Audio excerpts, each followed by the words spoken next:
The latest addition to the prehistoric park was the tiny Huayangosaurus. They arrived right after the big attraction of the Excavaraptors, and thus their welcome did go a bit unnoticed by the mainstream audience, but luckily for this cute dinosaur, it did have its fair share of fans.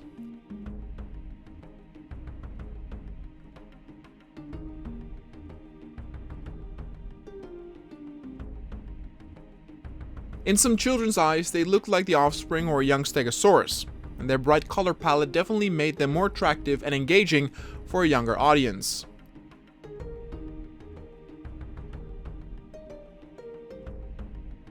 By now, the park was running out of space in terms of how many more zones could be built. Around 7 or so new areas could be fenced off, so around half a dozen dinosaurs would still be added, though a few additions might be added at existing pens like with the Diplodocus.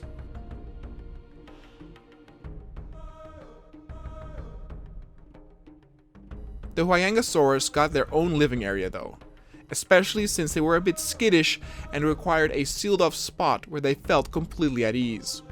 Their stout and stubby legs made it to where they could not run very fast or far from predators, and they were even more defenseless compared to a Stegosaurus.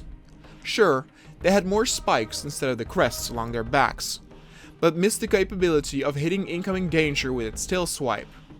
The tail swipe with the spikes of a Stegosaurus were inaccurate, but very lethal if they got a direct hit. The Huayangosaurus did not have this opportunity, and so they were definitely seen as the scaredy cat amongst a family of similar built creatures.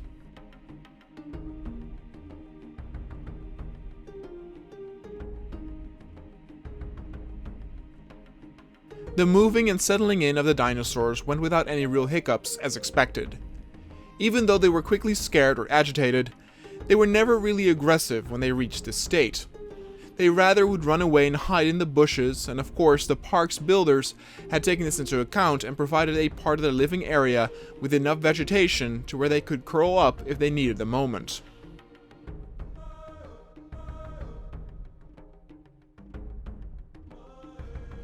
Their position next to larger predators was questioned at first, but with the behavioral inhibitors it became even clear for these tiny herbivores that they had nothing to fear. And so they were accustomed quickly to their new life and really seemed to like it.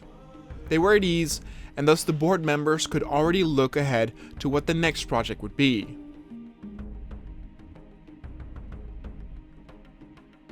With only such limited space left, they had to be careful of what their next dinosaur would be, and the choice fell on the Dracodon Titan.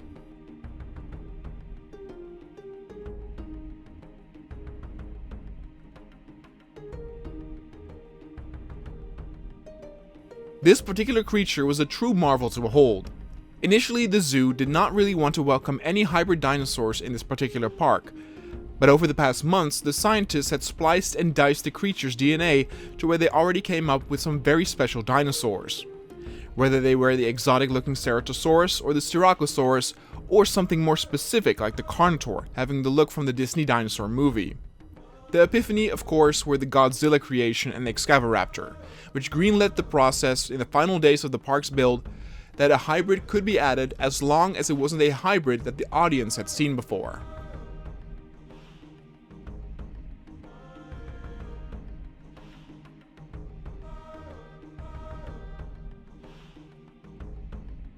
This beautiful and menacing looking dinosaur was made up from a baryonyx genome and a polacanthus, which explained the hardened looking skin that almost resembled the shell on the back of a polacanthus. Its long and narrow beak and snout was thanks to the baryonyx DNA, and what stood out of course were its giant teeth that stuck out from the underside of its jaw. This particular trait made it look very ferocious and always angry, but in reality it wasn't as dangerous or aggressive as something like a T-Rex or Spinosaurus.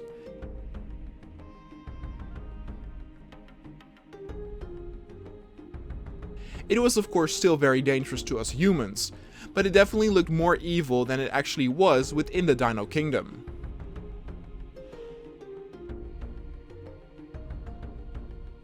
For this new creature, 3 were being developed and brought over. With the behavioral inhibitors, it became more common to have more than 2, even though these plants were initially made to keep the larger carnivores as couples.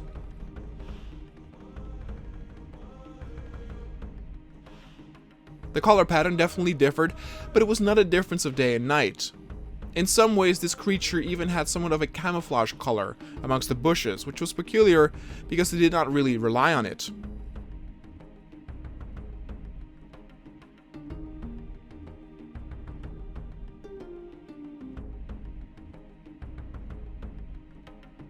Though it could live off of fish, it also had a taste for meat, and was therefore easy to feed and less picky than something like a baryonyx. They were true beauties, and the bringing of a new hybrid was celebrated throughout the media everywhere.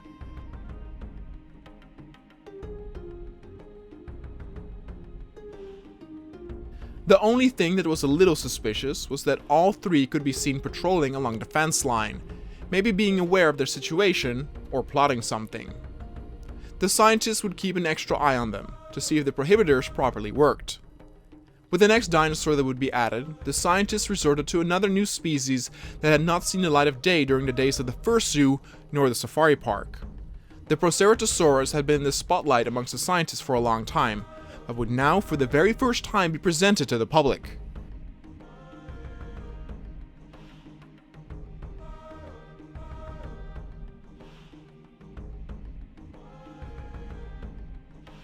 This particular dinosaur had a very interesting history behind it. It was initially reserved to be on display in the first ever Jurassic Park in 1993, but those plans fell in the water during the incident involving Dennis Nedry.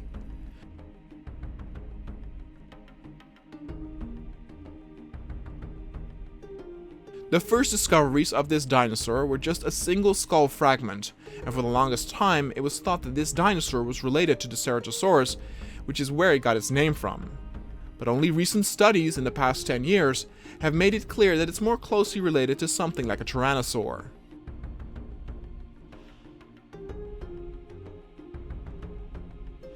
With this particular small creature, the one thing that of course stands out is the crest along its nose. It's not grand enough to be used in mating ceremonies of attracting a potential mate, and temperature regulation is also not the purpose, so it's still a bit of a mystery on what it's exactly there for. Some believed it was a divergence from the nose horn of the Ceratosaurus, when the earlier hypothesis was still believed of its relativity.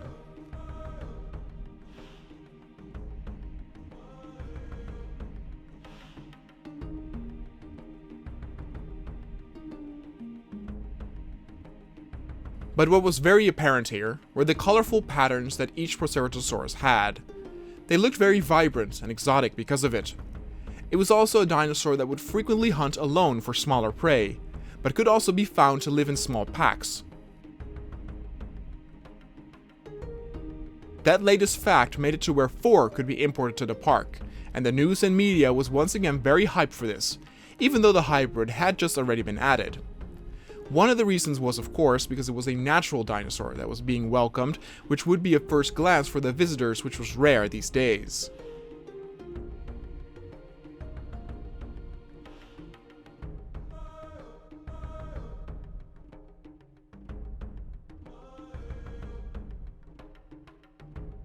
They ran along their pen and living area frequently, and needed a lot of open space with a little bit of shade to hide and sleep in.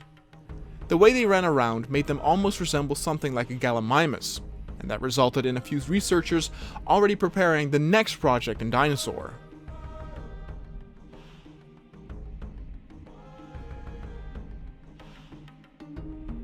In retrospect, the living zone was very large, to the point where it was possible not to properly get a glimpse of these new additions, since they were so small that they could disappear in the tall grass. It was discussed if more Proceratosaurus would need to be added, but for now, the focus shifted to the next dinosaur that was being brought in, the Gallimimus.